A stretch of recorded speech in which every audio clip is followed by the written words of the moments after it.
अस्सलाम वालेकुम व्यूअर्स। आज काफ़ी मुद्दों बाद सलीम सैकी साहब मेरे नाल हैं। तुसां पहले भी मेरे चैनल ते दिखे हुए इन्हां को। अज भाईजान काफ़ी मुद्दों नाल आए। भाईजान अज वीआईपी गांव से मौसम तो हुए माशाल्लाह कमाल दा है।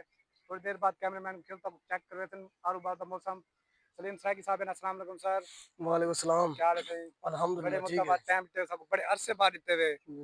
आज सारे व्यूअर्स तारी बड़ी इंतजार थे तारी अगली वीडियो आवन की थे। और मेहरबानी तारी एन नवाजिश पहले सारा को पहले शुक्र तो सब टाइम दिते हुए। आज क्या सुने दे पहले मौसम के लिहाज नाल बस सुनो दे मैं को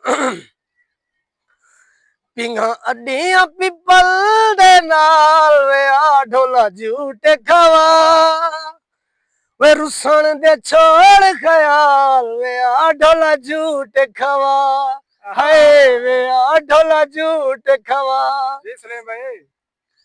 चलो पहले तेरी सही मैं देसा झूठे वे एडे अच्छे कपड़े तू कर ना मलूटे वे चलो पहल तेरी सही मैं देसा झूठे वे एडे अच्छे कपड़े तू कर ना मलूटे वे जिंदी उम्र ते कम 16 साल वे आ ढोला झूठे खवा वे रुसन दे छोड़ ख्याल वे आ ढोला झूठे खवा हाय वे आ ढोला झूठे खवा।